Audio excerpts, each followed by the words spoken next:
દાહોદ જિલ્લાના નવરસિદ્ધ ગોવિંદગુરુ તાલુકાના આજે પ્રમુખ ઉપપ્રમુખની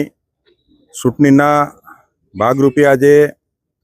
અમારા પ્રમુખ તરીકે લક્ષ્મીબેન કલ્પેશભાઈ ડિંડોર, ઉપપ્રમુખ તરીકે મિનેશભાઈ કશુભાઈ ડામોર, કારોબારી અધ્યક્ષ તરીકે સુમિત્રાબેન મનસુખભાઈ ડામોર અને મારા પક્ષના નેતા શીતલબેન નિલેશભાઈ પરમાર, દંડક તરીકે મહેશભાઈ લાલસિંહભાઈ મુનિયા, ગુજરાત ભારતીય જનતા પાર્ટીના અધ્યક્ષ માન્ય જગદીશ વિશ્વકર્મા સાહેબ અને આપણા લોકપ્રિય મુખ્યમંત્રી ભૂપેન્દ્રભાઈ પટેલ સાહેબ અને અમારા જિલ્લાના જિલ્લા અધ્યક્ષ સ્નેહલભાઈ દરિયા, ટીમ ગુજરાત અને ટીમ દાહોદ તરીકે આજે ભારતીય જનતા પાર્ટીએ આદેશ અનુસાર પ્રમુખ ઉપપ્રમુખની વિધિસરની ચૂંટણી આજે સંપન્ન થઈ છે। આ ચૂંટણીની અંદર પ્રમુખ તરીકે બેન લક્ષ્મીબેન કલ્પેશભાઈ ડિંડોર અને ઉપપ્રમુખ તરીકે મિનેશભાઈ કશુભાઈ ડામોર વિધિસર ચૂંટાયેલા જાહેર કરવામાં આવેલ છે અને અમારા કારોબારી અધ્યક્ષ તરીકે સુમિત્રાબેન મનસુખભાઈ ડામોર અને પક્ષના નેતા શીતલબેન નિલેશભાઈ પરમાર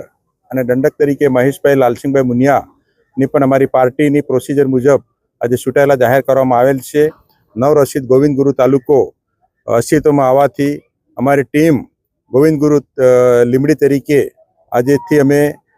આ વિસ્તારની જનતાના વિકાસ માટે, જનતાની સુખાકારી માટે, ઉન્નતિ માટે, કાયદો અને વ્યવસ્થા જળવાઈ રહે અને સૌનો સાથ અને સૌનો વિકાસનો મંત્ર લઈને ચાલનારા દેશના યશસ્વી અને લોકપ્રિય આપણા માન્ય પ્રધાનમંત્રી નરેન્દ્રભાઈ મોદી સાહેબ, દેશના સહકારિતા અને ગૃહમંત્રી અમિતભાઈ શાહ સાહેબ અને અમારા લોકપ્રિય મુખ્યમંત્રી ભૂપેન્દ્રભાઈ પટેલ સાહેબ, જગદીશભાઈ વિશ્વકર્મા સાહેબ, નાયક મુખ્યમંત્રી હર્ષ સંઘવી સાહેબ અને જિલ્લાનો અમારો સંગઠન અને વહીવટી બધા સાથે મળી આવનાર સમયની અંદર આ તાલુકાનો સર્વાંગી વિકાસ થાય, સમતોલ વિકાસ થાય, છેવાડાના માનવીનો વિકાસ થાય, એના માટે આ વિસ્તારના ધારાસભ્ય તરીકે અમારી ટીમ ગોવિંદગુરુ લીંબડી તરીકે આજથી જ અમે કાર્યરત થઈ કામગીરીમાં લાગવાના છે અને અમારી જનતા જનાર્દનનો અને અમારા જિલ્લા સભ્યો, તાલુકા સભ્યો, સરપંચશ્રીઓ અને અમારા સંગઠનના સૌ ચૂંટાયેલા અને સંગઠનના પદાધિકારીઓ ખૂબ ખૂબ આભાર માનીએ છીએ અને દેશ અને રાજ્યની સરકારનો પણ આભાર માનીએ છીએ અને રાષ્ટ્રીય સંગઠન અને પ્રદેશ સંગઠન નેતૃત્વનો પણ ખૂબ ખૂબ આભાર માનીએ છીએ। ભારત માતા કી જય, વંદે માતરમ।